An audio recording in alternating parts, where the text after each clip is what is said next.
বন্ধুরা, বিচার না পাওয়া 113টি দৃষ্টান্ত। এই 113 দিনে আমাদের প্রতিবাদ চলছে, চলবে। মহোদয় মহোদয়রা আজ আমরা কোনো সাংস্কৃতিক উপস্থাপনা করতে আসিনি, বরং এসেছি কলকাতার বুকে সম্প্রতি ঘটে যাওয়া এক নৃশংস হত্যাকাণ্ডের বিরুদ্ধে আপনাদের প্রতিবাদী সাক্ষ্য গ্রহণ করতে। ধরা যাক আমি তোমার মা, সারা রাত দিন আকাশ ধরছি হাতে, যে হাতে ধরেছি নরম তুলতুলে হাত, আজ শুধু তার আমার সাথে।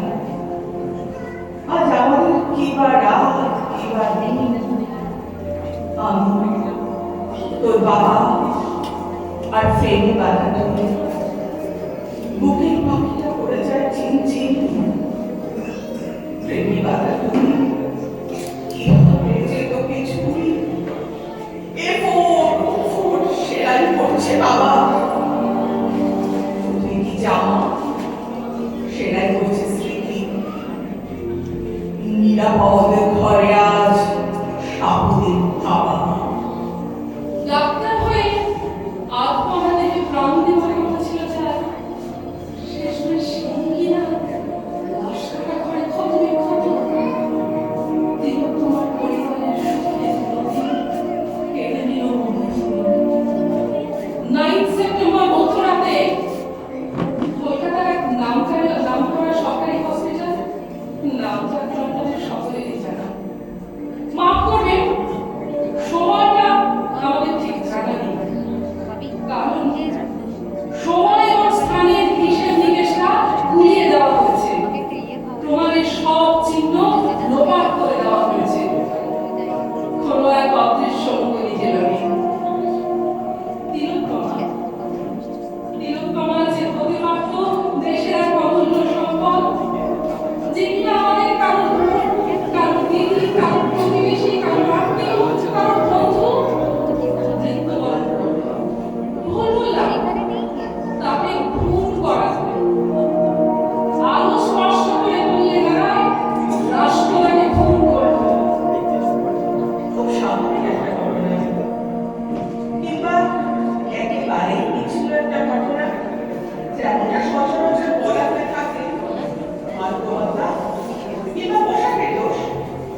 আজ তার সঙ্গে এই মেয়ের বোবা কান্না আর রক্তাক্ত নিথর চোখের আগুন মিলে গেল এক ঘরে এক দাবিতে বিচার চাই। শুধু একটা মৃত্যুর বিচার নয়, সব অন্যায় অত্যাচারের বিচার চুলচেরা বিচার চাই। মানুষ পথে নামে, ঘুমড়ে ওঠা বুকের কান্নাগুলো জমা করে আগুন জ্বালবে বলে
মাস, বিয়েটা তো এই মাসে হওয়ার কথা ছিল।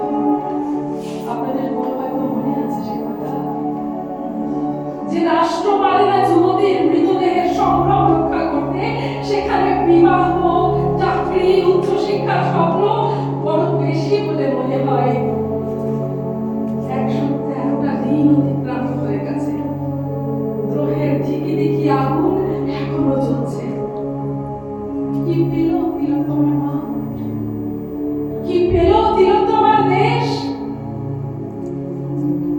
এই আগুনে ফসল ফলাতে হবে, এই আগুন পোড়া মাটিতে সংশোধনের বীজ রোপণ করতে হবে। কবি বীরেন্দ্র চট্টোপাধ্যায়ের কথায়, যদি তুমি বৃষ্টি আনার মন্ত্র ভুলে যাও, তোমার স্বদেশ তাহলে মরুভূমি হবে। তুমি মাটির দিকে তাকাও, তুমি মানুষের হাত ধরো, তুমি মাটির দিকে তাকাও, সে প্রতীক্ষা করছে। তুমি মানুষের হাত ধরো,